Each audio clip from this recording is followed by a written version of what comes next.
बहुत काम करा मोदी जी ने, क्या काम नहीं करा है। वो जो बहुत किए हैं वो क्या किए हैं? सारे रोड बना दी, दुनिया भर की रोडें बना दी, पूरे वर्ल्ड में नाम हो गया हमारा। इससे ज्यादा और क्या चाहिए। पहले हम लोगों की क्या इज्जत थी, कुछ भी नहीं थी। इज्जत नहीं थी पहले हम लोग। अच्छा, सोने की चिड़िया किसको कहते थे? 1974 में पूरे पश्चिम जगत के भारी विरोध के बावजूद भी हमारी इंदिरा गांधी जी ने परमाणु विस्फोट का करा था और उसके बाद परमाणु शक्ति संपन्न बने थे। तब क्या भारत को कोई जानता नहीं था? 1971 में पूरी दुनिया का भूगोल बदल दिया उन्होंने, नक्शे पे एक नया देश अवतरित कर दिया उन्होंने, बांग्लादेश। तब क्या भारत को कोई जानता नहीं था? वही प्रॉब्लम है इन लोगों की। 2014 के बाद आंखें खुली हैं तो इन्हें कुछ दिखता नहीं है कि पहले क्या क्या हो चुका था। उससे पहले 3 युद्ध जीत चुके थे, 2 पाकिस्तान के साथ, 1 कबायली युद्ध कश्मीर में जीत चुके थे। वो इन लोगों को दिखता ही नहीं है कि नहीं, भारत को कोई जानता नहीं था। और लाखों मीटर रोड बना दिए। लाखों मीटर रोड कौन से बना दिए? क्या भारत में उससे पहले हाईवे नहीं थे? 91,000 किलोमीटर हाईवे थे। आज कितने हुए? 1,21,000। 30,000 किलोमीटर तो नया ऐड हुआ है। उस ऐड ऑन में है क्या? 4 लेन का 1 किलोमीटर का हाईवे बनता है, उसे 4 किलोमीटर काउंट करा जाता है। ये हालत है बड़ा चढ़ा के पेश करने की। और ये लोग कहते हैं कि जी पहले भारत को कोई जानता नहीं था। तो फिर सोने की चिड़िया कौन था? भारत नहीं था क्या वो? जब 1498 बताइए अंकल, सोने की चिड़िया नहीं था क्या पहले भारत? था, बिल्कुल था और अब भी है। तो आप कह रहे हैं कि हम अब जानने लगे लोग, अब हमारी इज्जत होने लगी है। नहीं, बाहर इज्जत तो होने लगी, पहले से तो ज्यादा ही हो रही है जी। आप भी देख रही हो, आप लोग सब देख रहे हो, कोई मैं अकेला तो कहीं नहीं रहा। क्या क्या कमी हो गई थी पहले की इज्जत नहीं हो रही थी? अब ऐसा खास क्या? अब टाइम टू टाइम चेंज होता रहता है, अब चेंज होता जा रहा है और क्या है। और कुछ खास काम किए मोदी जी ने? बहुत काम कर रहे हैं, सबके आगे आ रहा है काम। वही तो। अरे क्या गिनवाए, ऐसे ऐसे गिनवाए गिनती के मैडम। G20 की बात कर रहे हैं कि G20 में पूरी दुनिया आई। पहले तो मैं इनको यही करेक्शन कर देता हूँ कि G20 मात्र एक ग्रुप 20 है जिसमें 20 देश शामिल है। 21वें देश को अब शामिल करा गया है। सुन लीजिए आप थोड़ा सा। G20 की आप बात कर रहे थे कि पूरे वर्ल्ड आया है इसमें। G20 में वर्ल्ड नहीं आता। G20 सिर्फ 20 देश हैं और 21वां शामिल करा गया। और 20 देशों में से हमारा जो नंबर था इस बार 18वां था मेजबानी का। 20 देश हैं, 20 से हर बार नंबर आना ही है। मोदी जी नहीं होते कोई और होता तो भी G20 होता। ठीक है जी। दूसरी बात आपकी रही, आपने कहा कि पूरा वर्ल्ड आया। क्या इसमें G20 में क्या हमारे को फायदा हुआ? एक ऑर्गेनाइजेशन था सर्वधर्म और वसुधैव कुटुंबकम का, करा उन्होंने। ठीक है जी। उस पर एनवायरमेंट के बारे में, इन सब चीज़ों के बारे में जानकारी ली जाती है, आपस में वो करे। कोई इन्वेस्टमेंट मीट नहीं था कि जिससे हमारे को कोई बहुत बड़ा बेनिफिट मिला हो। वो रेगुलर है, वो चलेगा। अगले साल ब्राजील में जाएगा, ये ठीक है। उसके बाद इसमें क्या ऐसा हुआ कि G20 को आप इतना बड़ा हाईलाइट कर रहे हो? वर्ल्ड का देश पूरे 204 में से मात्र 20 देश ही तो शामिल है उसमें, और अब 21वां शामिल हुआ है। फिर तो अगर आप 20 देशों को पूरा वर्ल्ड मान रहे हो तो फिर तो मैं आपसे क्या बात करूं? फिर 21 देश आए हैं, सबके आगे 21 देश हो गए, 20 हो गए, 21वां शामिल हुआ है। ये तो और आगे तरक्की होगी, आहिस्ता आहिस्ता होगी, एकदम कोई हो जाएगी। कोई बारी बात होगी ना, आहिस्ता आहिस्ता तो हालात ऐसे थे कि तरक्की हो रही थी पर अब प्रचार ज्यादा हो रहा है। जो नरेंद्र मोदी जी ने, प्रधानमंत्री जी ने जो कार्य करके दिखाए वो आज तक किसी नेता ने नहीं दिखाए। क्या कार्य कर दिया? अरे बहुत मजा बांध दिया मैडम, बहुत बहुत अच्छे काम करें। वो जो बहुत अच्छे बताऊंगा, पहले वो सोचते हैं, फिर बोलते हैं, फिर तोलते हैं, सरकार मोहर लगा देती है। क्यों? ऐसी क्या खासियत है ये तो देखो। तो आप बताएंगे ना। ये हर बार एक ही इनका रटा रटाया डायलॉग है। पहले बोलते हैं फिर बोलते हैं, और वो इसमें क्या है आगे डिटेल इनके पास कुछ नहीं है। दो जरा सी डिटेल तो दे दो भाई। चलो हम अनपढ़ आदमी है, हम अज्ञानी आदमी, आप हमें जरा सी डिटेल तो दे दो। मैडम एक मिनट सुनना मेरी बात।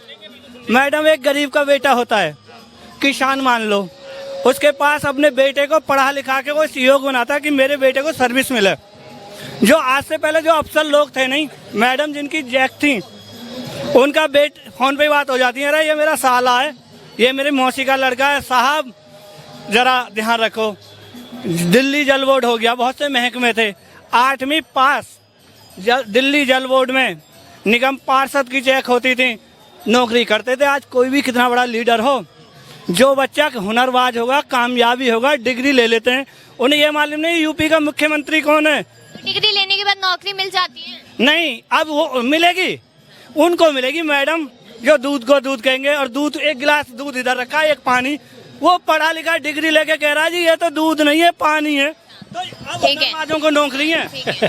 ये इनकी इन्होंने सही बात बोली है कि जो हुनरबाजों को नौकरी है, जो दूध को दूध कहेंगे, पानी को पानी कहेंगे। लेकिन आज की जनरेशन का हाल जितना बेहाल हो चुका है, ना उन्हें दूध का पता ना पानी का पता। उन्हें दूध के नाम पे पानी परोसा जा रहा है और वो पिए जा रहे हैं घटाघट सफेद रंग करके घटाघट पिए जा रहे हैं। ये कह रहे हैं कि जी पहले अप्रोचों से नौकरी मिल जाती थी।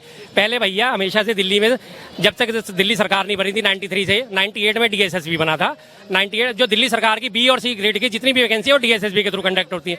सब में एग्जाम एग्जाम होता है, मैं बता देता हूँ आपको ना डिटेल। उससे पहले एसएससी एग्जाम लेता था। एसएससी में आपने एग्जाम पास करा, चाहे वो एमटीएस का एग्जाम होता था, चाहे वो इसका लेबर क्लास का एग्जाम होता था। अगर एमटीएस है मल्टीटास्किंग सर्विसेज, जिसको चपरासी भी कहते हैं, उसके लिए अगर आपने एग्जाम देना है तो वो एसएससी के थ्रू ही होगा। सारे लोग एग्जाम देते थे, एग्जाम पास हुआ तो उनको नौकरी मिलती थी। ये अप्रोचो वाली बात जो करने पीडब्ल्यूडी में, सीबीडब्ल्यूडी में हर जगह पेपर कंडक्ट होते थे और अभी भी हो रहे हैं, वो प्रोसीजर चला आ रहा है। रही बात अप्रोचो की, वो सदियों से चलती आ रही है, चलती रहेंगी। कहीं किसी की अप्रोच लग जाती है मोटी तो उसमें तो कोई दूसरा काम मैडम लोग कहते हैं बेरोजगारी हो रही है। कौन कहता है बेरोजगारी है? हुनरबाजों की जरूरत है। झाड़ू पोछा करने तो कर लो, रोडों पे कर लो। हुनरबाज बनो, अपने बच्चों को बताओ कि हुनरबाज बनो, किसी का गुलामी करना। अरे सुन तो लो, पढ़े लिखे आज कह रहे हैं हमारे इसमें जो नौकरी नहीं है, सरकारी नौकरी नहीं है। मैं यूपी का हूँ, बुलंदशहर का रहने वाला। मैं फोन करता हूँ, भैया कोई सब ठीक है गाँव में? नो ठीक है। फलाने की लड़की लग गई भाई यूपी पुलिस में, उसका बेटा नहीं साला फूल कुमार जी, गरीब थे वो लोग। तो यूपी वाले तो बिहार में पहुंच रहे हैं नौकरी लेने के लिए। अरे मैडम पढ़ा लिखा को तो जम्मू कश्मीर में भी मिलेगी, अनपढ़ को तो झाड़ू पोछा। तो यूपी में तो नौकरियां ही नहीं है। कौन कह रहा नहीं है? यूपी कितनी, अरे रुक जाओ यार, अरे क्या बात कह दी? किसने कह दी? गिन लो। कल मैं आपको वायु टोंटा दूंगा यूपी बच्चों का। कोई यूपी पुलिस में, कोई दिल्ली पुलिस में, ये यूपी के लोग हैं सब। इनके अगर रिश्तेदारी में, जानकारी में 4 लोग अगर इनके लिए लग गए तो इनके लिए नौकरियां पूरी हो गई। इन्हें 532 दिनों पे धरने, 1 मिनट भाई साहब, 1 मिनट, पिछले 532 दिनों पे जो 69,000 जो शिक्षक अभ्यर्थी धरने पे बैठे हैं, इको गार्डन से उठा के वो लखनऊ, अरे सुन लो यार, अब भाग क्यों रहे हो? भाग गए? 69,000 शिक्षक अभ्यर्थी जो हैं इको गार्डन में बैठे हुए हैं। इको गार्डन से वो जाते हैं लखनऊ उस पे प्रदर्शन करने, वहां से उन्हें उठा के फिर खींचतान करके उन्हें लाठी मार के उन्हें घसीट के फिर इको गार्डन में डाल दिया। आज उनको पूरे 532 दिन हो गए हैं, 69,000 शिक्षकों की भर्ती नहीं हुई है। और ये महाराज कहने की यूपी में नौकरियों की बरसात हो रही है, डंडे मार के नौकरियां दी जा रही है कि नहीं भैया नौकरी तुम्हारे को देंगे, पहले डंडे खाओ। इन्हें 532 दिनों से बैठे हुए अभ्यर्थी नजर ही नहीं आ रहे। ऐसे लगते हैं जी, ऐसे लगता है 2024 को कांग्रेस आएगी। कांग्रेस आ रही है। क्यों ऐसा? कांग्रेस में अब क्या खास नजर आ रहा है? कांग्रेस इसलिए आ रहे हैं तो जमान चाहिए, बुरा नहीं चाहिए। जमान बताइए, मोदी जी तो काम गिनवा रहे हैं अपने, विदेशों में नाम कर रहे हैं, डंका बज रहा है, कह रहे हैं मोदी जी को। वो डंगा बजे कि नहीं बजे, कांग्रेस आना चाहिए। कांग्रेस आना चाहिए। चलिए, हाँ। ये डंका कैसे बजता है?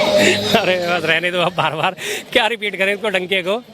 ऑस्ट्रेलिया जाते हैं, वापस आते हैं, अगले दिन ही उनके वहाँ हमारे भारत के 6 राज्यों के स्टूडेंट्स जो हैं वहाँ पे बैन कर दिए जाते हैं, आपकी एंट्री नहीं है। साउथ अफ्रीका जाते हैं, प्लेन में बैठे रहते हैं, वो रिसीव करने नहीं आता, ये डंका बजता है। बाइडन उनका सरेआम मंच पे मजाक उड़ा देते हैं, ये उनका डंका बज रहा है। और क्या क्या कहे, हमारे को बोलते हुए भी अब तो शर्म आने लगी कि हमारे पीएम के साथ ऐसी ऐसी हरकतें होती हैं। आखिर पीएम है, कुछ तो इज्जत होनी चाहिए, देश का प्रतिनिधित्व करते हैं, लेकिन अब क्या क्या चीज़ें गिनाएं उनके डंके की। साउथ अफ्रीका में उनके पोस्टर लगे थे, killer Modi, go back Modi, नारे लगे, लेकिन वो मीडिया नहीं दिखाएगा। वहाँ पे भाड़े के टट्टू जो मंगा के उन्होंने वो एयरपोर्ट के बाहर इकट्ठे कर दिए थे, उनको दिखा दिया, हाँ जी मोदी मोदी मोदी। वही हमेशा वेशभूषा, वही 4, 5, 10, 20, 50 लोग इकट्ठे होते हैं, वो डंका बज जाता है। तो जैनवन डंका बज रहा है वो दिखाओ ना, असल में हालत क्या है। विदेश सारा मजाक उड़ा रहा है विदेश आज हमारा। 800 करोड़ की जनसंख्या में 80 करोड़ गरीबों को राशन दे रहे हो, 10% जनसंख्या को तुम राशन दे रहे हो फ्री का। इसका मतलब भुखमरी कहाँ पहुँच गई है हमारी? 55 से 110वें नंबर पर पहुँच गई, तो भुखमरी में हम कहाँ पहुँच गए? ये डंका बज रहा है हमारा। पर कैपिटल इनकम कहाँ से कहाँ पहुँच गई, ये डंका बज रहा है हमारा। बार इस बात का उठाया जाता है कि डंका बज रहा है, ऐसे डंका बजना होता है क्या? शर्म आने लगती है अब तो इनकी बातों पे कि इस तरह से बात करते हैं, इतने बेशर्मों के बात करते हैं, हर जगह बेइज्जती